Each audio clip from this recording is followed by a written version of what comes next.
My son မင်းဘာလို့ငိုနေရလဲဒီနေ့ကြောင်းလူတွေအားလုံးကတောက်ရုပ်ဆိုးတယ်လို့ပဲပြောကြတယ်အဖေမင်းကတကယ်ပဲရုပ်ဆိုးနေတာပဲဟုတ်သူတို့တွေမမှားဘူး my son သူတို့တွေမှန်တယ်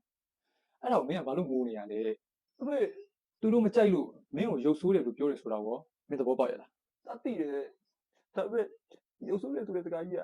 ဒါအတွက်ရမ်းနာကြရတယ်မင်းတူရင်းသိကြိုက်လားရမ်းကြိုက်တယ်မင်းကြိုက်ပေမဲ့အဖေမကြိုက်ဘူးလေဒါဆိုဒီအတွက်ဘာလို့မငိုတာလဲဘာဆိုင်လို့လဲအဖေမကြိုက်ပေမဲ့တားကြိုက်တယ်လေဒါပဲလေ my son အားလုံးကအတူတူပဲဟာတားနားမလဲဘူးဘာလို့ဆိုတားကြိုက်ပေမဲ့အဖေမကြိုက်ဘူးလေလူတယောက်နဲ့တယောက်အမြင်ကိုလည်းအဖေတို့မသိနိုင်ဘူးဘယ်တော့မှလည်းသိလာမှာမဟုတ်ဘူးမင်းညဘက်ဝေးတဲ့အင်ကြီးကအညိုရောင်မလားဟုတ်မင်းဘယ်လိုသိလဲအင်ကြီးကိုအဖေအညိုရောင်လို့မြင်နေဆိုတော့အဖေနှလုံးထဲမှာအနီရောင်လို့မြင်နေလိမ့်မယ်လေဒါပေမဲ့အများစုကအညိုရောင်လို့ခေါ်ဖို့ပဲအဖေကိုတွန်းအားပေးကြတယ်